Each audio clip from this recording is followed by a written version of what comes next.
On August the 2nd, 1990, Saddam Hussein, the now defeated leader of Iraq, invaded Kuwait and inflicted heavy and devastating damage to the country's people and infrastructure. Kuwait was occupied for 7 brutal months.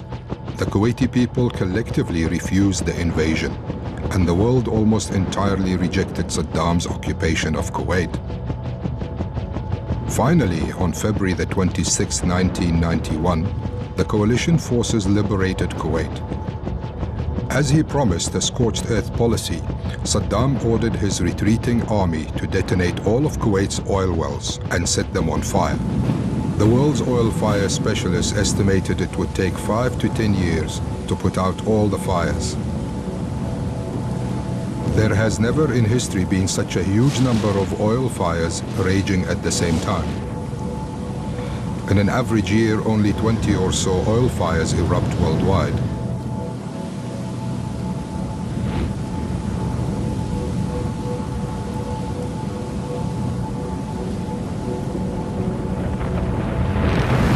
هذا الكوك عندي، هذا منظر الكوك من الجهة الخلفية وحجمه، يعني شوفه حجمه جدا كبير عندنا هنا. مع الجراوند فاير اللي موجودة عندي اللي هي جزء من نفس الوضع اللي كانت فيه أساساً قبل لا أبتدي الشغل بالمنطقة. يعني أساساً كان إدخال النار. The overwhelming task of putting out the oil fires could not start before the oil fields had been cleared of landmines and unexploded bombs. 7 million mines were planted throughout the small country of Kuwait. Service roads had to be laid to each oil well, and oil lakes surrounding them had to be drained and covered with gatch soil, which clings to the oil to dry the ground. 375,000 truckloads were used. Then, each site had to be prepared for firefighting by a civil engineer. 2 water lagoons holding up to 1 million gallons of water were prepared for each well. But how do you get so much water into the desert? By using existing oil and gas pipelines originally intended for pumping oil and gas to the coast and reversing their flow. 1.2 billion gallons of seawater were pumped to the burning oil wells. The biggest non-military mobilization since World War II. Within just 2 weeks, 145,000 tons of heavy machinery and firefighting equipment was transported into Kuwait. And understandably so, considering the oil fires were burning $100 million worth of oil each day, as well as causing a devastating environmental disaster.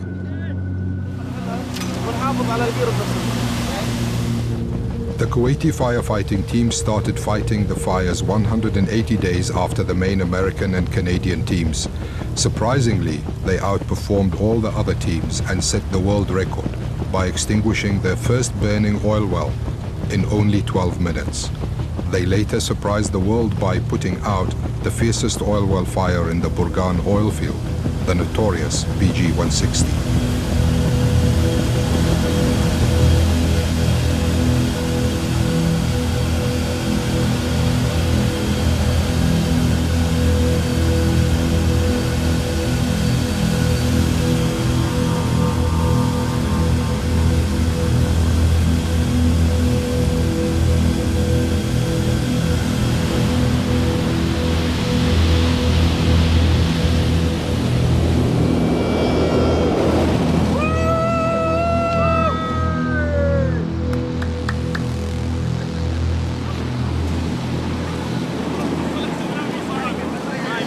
ما تحصلها ما بين شيء صدها ما صدها وين بتختفي الحمد لله الله أكبر.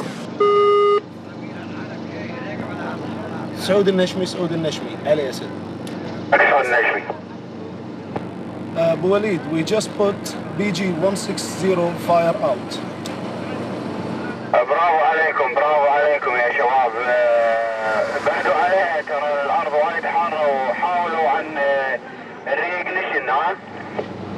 هذا possibility حطينا بالاعتبار. المونيتورات كلها 2 on top and 3 on ground, cooling the surrounding area, the flange, everything around it is cooled by now.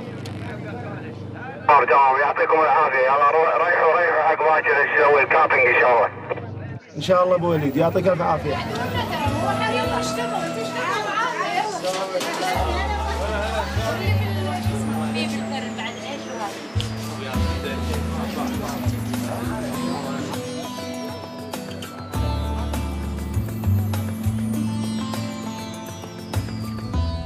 But the night that we killed the fire, it was a big celebration.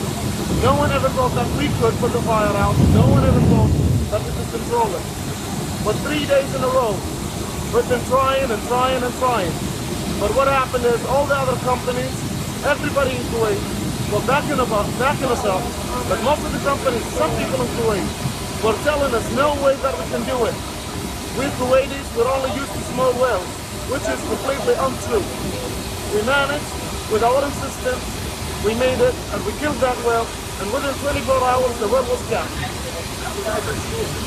Without explosives. We were thinking about explosives, but that was the last resolution. We left it aside, and we're thinking about it, we prepared for it, everything was ready for the explosive.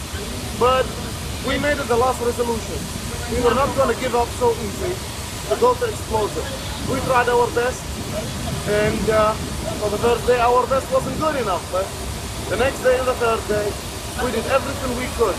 Calculated the water flow, increased the water pipes, enlarged it, so we had enough flow to emulsify and put the fire out. And we managed to do it within 3 hours.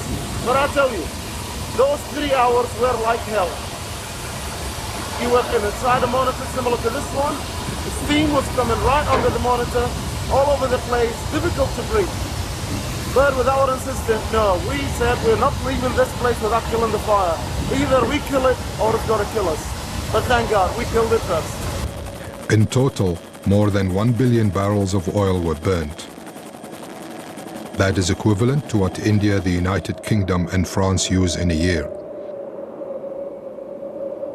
Sending huge plumes of smoke and ash into the air, creating a devastating and catastrophic man-made environmental disaster, one of the worst the world has ever witnessed. Forming massive crude oil lakes, eventually covering almost 1% of the small country's fragile deserts, seriously threatening wildlife, plants, and humans alike.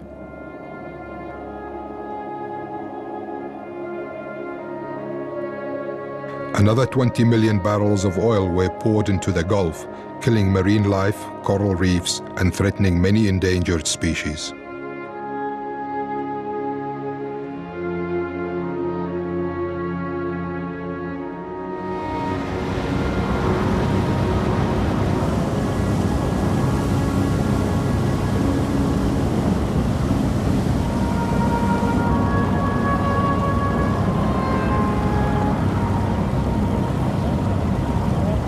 Chemical methods involved special foam and dry chemicals used to smother the fire and displace oxygen. Once the fire is extinguished and before the capping can begin, water must continue cooling the well and the ground around it. The team must clean around the gushing wellhead and remove the coke to reveal and assess the damage. Then the damaged wellhead must be removed and a blowout preventer fitted to shut off the oil. The best way for removing the damaged wellhead is done by using a very high pressure jet of water mixed with fine sand particles. It shoots at 4 times the speed of sound, cutting through thick steel in a relatively short time of 3 hours.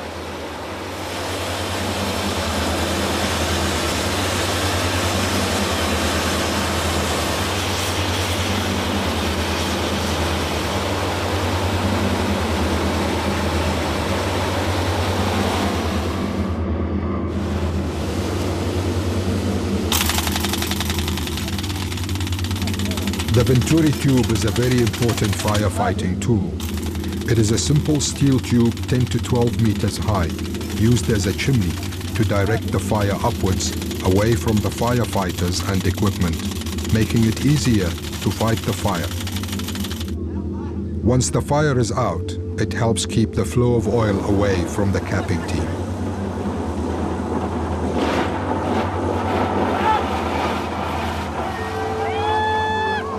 The gushing oil and gas from the extinguished well can be extremely dangerous. Any small spark can cause reignition in a flash. It's a dirty job.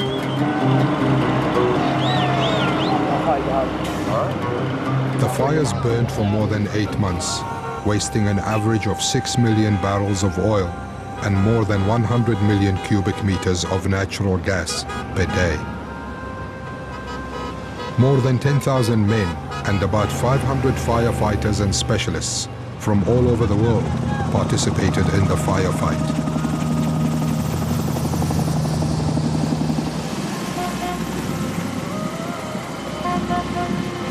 On the 6th of November, 1991, Kuwait celebrated the cleansing of the sky and putting an end to the oil fires.